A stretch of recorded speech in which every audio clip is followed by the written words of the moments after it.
Chapter 34, Geriatric Emergencies. So in this chapter we're going to cover what changes as you age. We're going to talk about communicating with older patients, how to assess and care for older patients, and then some illness and injuries. So humans kind of peak in their function at about age 30-ish. And after that, your organ systems lose approximately 1% function each year.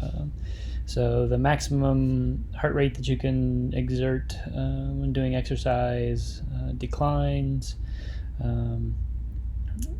sometimes significantly so as you get quite older. And older patients with bleeding or trauma won't be able to respond as well as far as an increased heart rate goes. And so if you're not paying attention to that, you can miss that they're in shock. Also be aware that the odds that you're taking some kind of medication that might affect your heart rate is also increased the older you get. So communicating with older patients can be an issue. Just like your maximum heart rate declines, your hearing and vision also pretty regularly decline as you age. Your memory can as well. Not everybody has significant memory issues. As you age, you're more likely to lose teeth to tooth decay, possible dentures, and then there's Alzheimer's and dementia. And so all these things can cause difficulties talking to older patients. So just because somebody older has altered mental status, though, don't just chalk it up to them being old. Make sure that you're evaluating for any kind of illness or injury that might be causing an altered mental status. So get down at your patient's level. Make sure that you're interacting with them in a way that they can understand.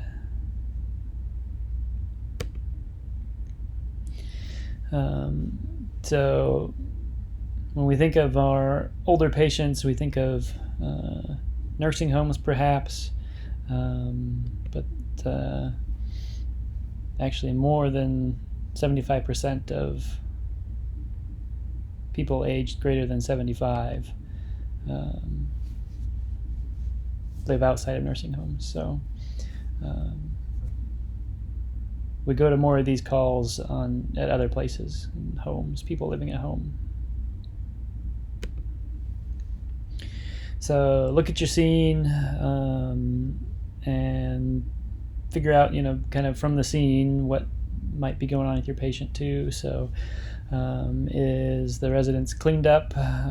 Is it, the outside presentable? Is the lawn taken care of or not? That kind of just indicates means, and if somebody is looking in on whoever's living there.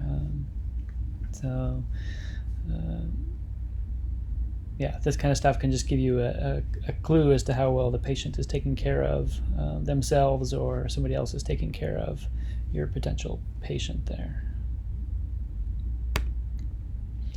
So we'll do our primary assessment, form your general impression, check mental status. Remember for your A&O times 4 questions, once you get past retirement age, maybe you don't care so much about what day of the week it is, so that might not be a good question to ask them. Make sure you're checking your ABCs, just like with every patient. By that time, you should have identified any priority patients, so any problems with shock or breathing difficulty, and you should be transporting quickly and doing the rest of your assessment en route. Do a good full secondary assessment. This is where you're going to find out quite a bit of information here. So do your OPQRST and your sample questions. Get your physical exam where that's appropriate. Get your vitals. On your physical exam, it's going to be similar for most other patients.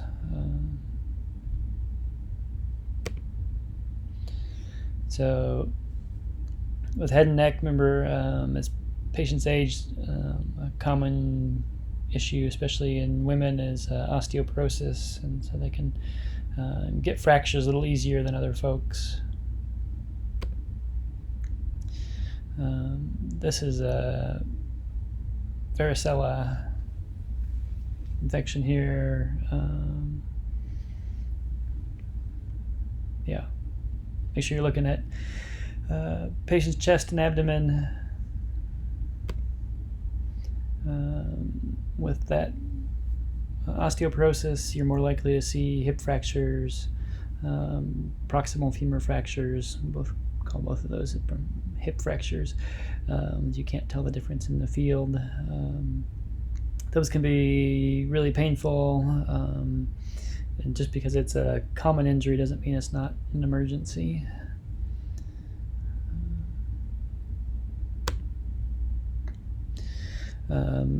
As we age, our backs can get more and more curved.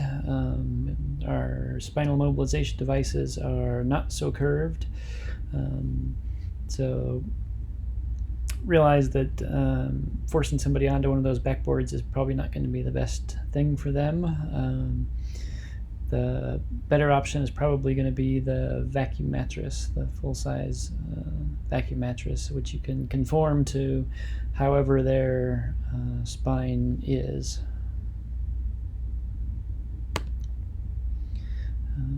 Keep on with your reassessment when you're en route. Do repeat vitals every 5 minutes for unstable patients. For elderly patients, blood pressures, hypertension is reasonably common. With elderly female patients, you're going to look at hip fractures as probably the most typical fracture, but if there's a fall, pretty much any bone that strikes something else can be fractured. And then immobilizing elderly patients,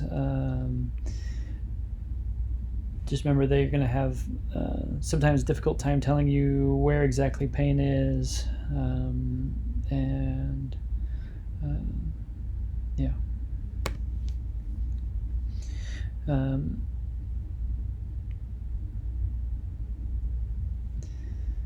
Sometimes we can only get vague signs or symptoms out of folks, and so it can make your diagnosis or figuring out what's going wrong kind of challenging, but just because it's hard to figure out what, if anything, is wrong doesn't mean that patient doesn't need to be transported to where we can do some better diagnostics. So don't dismiss elderly patients just because you can't quite figure out what's wrong. As we age, you're more likely to be on some kind of prescription medication. Often these patients are going to hand you either a whole bag full of pills or a fairly sizable list of drugs. And the medical industry is getting better and better at preventing drug interactions, but these still do occasionally happen. So just be aware of that and try and get a decent list of medications to give to the hospital. Shortness of breath is a pretty typical complaint, and you may find folks on home oxygen systems like this generator system shown here. With them, don't be afraid to give a little more oxygen for them if they need it. Switch them up to a mask. Transport. Chest pain, you're much more likely to have a heart attack as we age. And that's going to be a pretty common call for us. Altered mental status, also a reasonably common call. Again, try and figure out from a family member or care provider if there's any history of dementia, as to what the patient's normal status is, but don't go into the call expecting there to be dementia and altered mental status, because there typically isn't. Abdominal pain and GI bleeding. This is just another part of aging. As things start not working so well in your GI tract. With abdominal pain, it can be sometimes a more diffuse pain. When you're older, it's harder to tell precisely where pain is coming from sometimes. General complaints of dizziness, weakness, or malaise, which is a kind of a failure to thrive thing. So we'll get these calls more from nursing home type situations. So don't just kind of brush these off. It can be the sign of another serious problem, right? So think heart attacks, strokes, that kind of thing. So don't try and leave the patient there. Don't get refusals. Transport these folks so that they can be seen and diagnosed. Depression and suicide have been on the rise among elderly patients. There's plenty going on that can cause depression at that age. So not being able to get out, not being fit enough to walk or hike or do things that you used to do. Some medications, while preventing other things, have side effects that take away energy. Friends and family may have died or moved away. That can be really hard on folks. And then other chemical imbalances, just side effects of being old, can cause depression and suicide. Shingles, this was on that abdominal slide earlier. So this is the same virus that causes chickenpox, varicella. It looks like that band of little rashy, scabby stuff there. It can be really painful. It is contagious somewhat, so use your PPE. But you can get vaccinated again for varicella, and this will reduce your likelihood of getting shingles. Falls. It's a common complaint for elderly folks. They get weaker. If you get weaker and more obese at the same time, then you're more prone to falls and have a tough time getting up. And so even a simple fall can lead to more serious side effects down the road. For example, you fall and bruise or break a rib, can cause you to not be able to cough and then develop pneumonia, which can kill you. Falls can also be associated with something else, so not just a tripping fall, but something where there's a cardiac issue and passed out. So make sure you're evaluating for that. And then obviously you need to, as well as care for the fall, look for what caused the fall.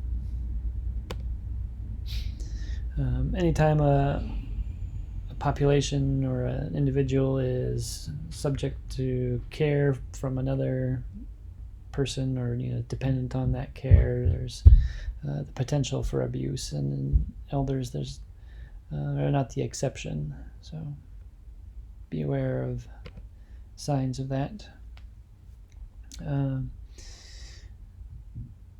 Patients who are perhaps on the verge of needing to go to some kind of long-term care facility can be tricky to remember. I mean, even if we've been there a few times for this person, treat them with dignity. some of these folks are going to be afraid that if you take them to the hospital, they'll end up in a long-term care facility, and that shouldn't affect your decision to transport, but realize that they have those fears. And as much as you can do for them after or during when you're caring for them, like locking up house, making sure pets are taken care of, and that kind of thing, the better off and the better patient advocate you'll be.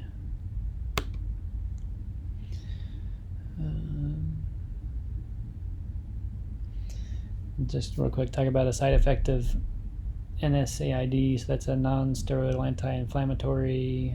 This is something like ibuprofen. And one of the side effects of that is going to be thinned stomach lining. You can get ulcers and that kind of thing from those. And that's the end.